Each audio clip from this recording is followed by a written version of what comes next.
Olá pessoal, sou Cleidiana Ramos, sou jornalista, doutora em antropologia e produzo conteúdo de memória para os canais do Grupo à Tarde. Eu sou Priscila Dória, jornalista e repórter do Grupo à Tarde.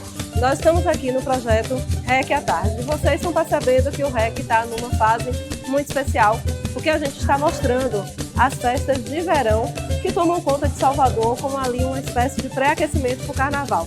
E hoje, Priscila, qual é a festa que a gente vai destacar? Hoje a gente está aqui na Federação para falar sobre a festa de São Lázaro, que acontece no último domingo de janeiro. É a primeira festa, que chega à chamada Orla Atlântica de Salvador. E a gente está aqui no Santuário São Lázaro e São Roque, na Federação. Pois é, essa igreja, gente, ela é muito especial. Primeiro, porque é uma igreja mais antiga, por exemplo, do que a Igreja do Bonfim. Um dos documentos mais antigos dessa igreja, de 1737, diz o seguinte: de novo se mandar fazer. Ou seja, é muito possível que essa festa e essa devoção já tivesse instalada. Ou seja, muito antes de uma das mais famosas devoções da cidade, que é a do Senhor do Bonfim. Nesse lugar funcionou um lazareto, que era um local para onde se traziam as pessoas que estavam principalmente com doenças contagiosas e que não tinham onde ficar na cidade. Possivelmente, muitas pessoas que vieram nessa tragédia que foi a escravidão, chegavam, eram abandonadas e vinham para cá. E gente da região do então chamado Reino do Daomé, que hoje é o Benin. É um local onde se tinha muita devoção do ponto de vista, digamos assim, da herança africana de culto aos chamados voduns, divindades que eram especializadas na cura de doenças infecciosas como a varíola. E essa devoção africana se encontrou com uma devoção católica, mas com um detalhe. São Lázaro tem uma coisa muito interessante. São Lázaro, na verdade, não é uma pessoa, como costuma acontecer com os santos. Você sabia disso? Não. São Lázaro é personagem de uma parábola contada por Jesus. Parábolas eram aquelas histórias que Jesus contava como uma forma educativa. E aí ele conta a história do rico e do pobre Lázaro. Lázaro era uma figura que teve uma vida muito difícil, o corpo coberto de feridas e que se alimentava do que caía da mesa do rico. E aí os cachorros vinham lamber as feridas. Morreram, Lázaro foi para o chamado seio de Abraão, que era uma visão ali do judaísmo sobre o que seria um prêmio na vida eterna, e o rico ficou numa outra ponta em meio a muito sofrimento. E aí tem um diálogo entre os dois em que o rico pede que Lázaro venha avisar os parentes dele que lá tem muito sofrimento, e Abraão responde: para isso estão os profetas. Então, aqui a leitura foi feita de que Lázaro se parecia muito com as histórias contadas sobre a Zoane, Sapata, os voduns que eram especialistas na cura de doenças infecciosas, como a varíola, por exemplo, e outras doenças de pele. E assim, São Lázaro é considerado, de certa forma, o médico dos pobres.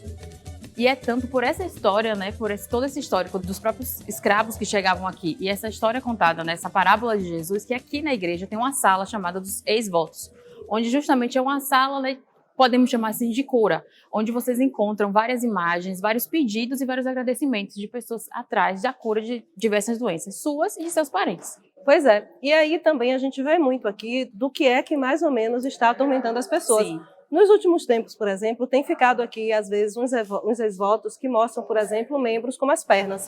Essa é uma igreja que atrai muitas pessoas idosas e que elas fazem uma espécie de romaria, porque o transporte público, ele vem até ali, mais ou menos as imediações da entrada, da chamada Estrada de São Lázaro, Então dá mais ou menos 1 quilômetro e 200 metros de lá do ponto de ônibus até aqui o santuário. E as pessoas fazem esse sacrifício, elas vêm andando, geralmente para agradecer pela cura para problemas nas articulações.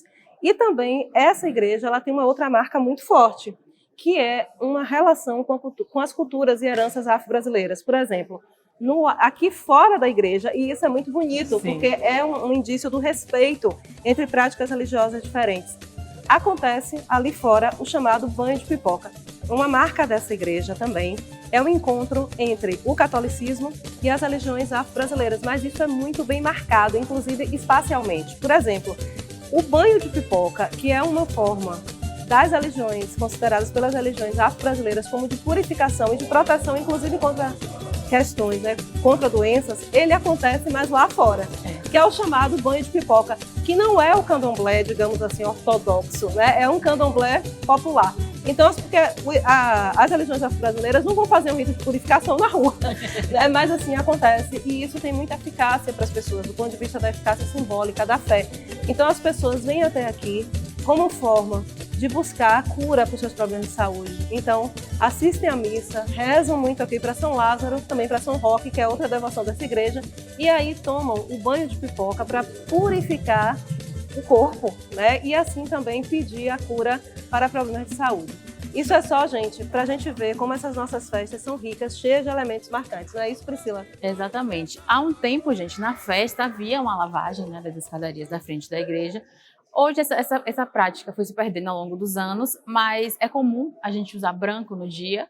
E é uma festa que ainda chama muita gente, muitos devotos, muita gente acompanha, até que sejam aqueles que estão aqui toda semana na igreja ou aqueles que conhecem a história e são devotos à distância do santo. Sim, não tem a lavagem também ela sempre foi muito alternada, mas tem o largo, tá? As pessoas no dia da festa aqui é tomado de barracas, as pessoas se sentam, bebem, comem, né? Um samba ou outro de roda passando.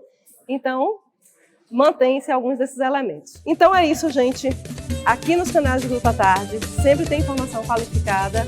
Fiquem ligados, fiquem ligadas. Mais uma vez, gente, muito obrigada. Continue acompanhando, ainda está vendo muito conteúdo aí, chegando o carnaval. Muito obrigada mais uma vez e até a próxima. E olha, aproveitar o verão, porque é bom demais.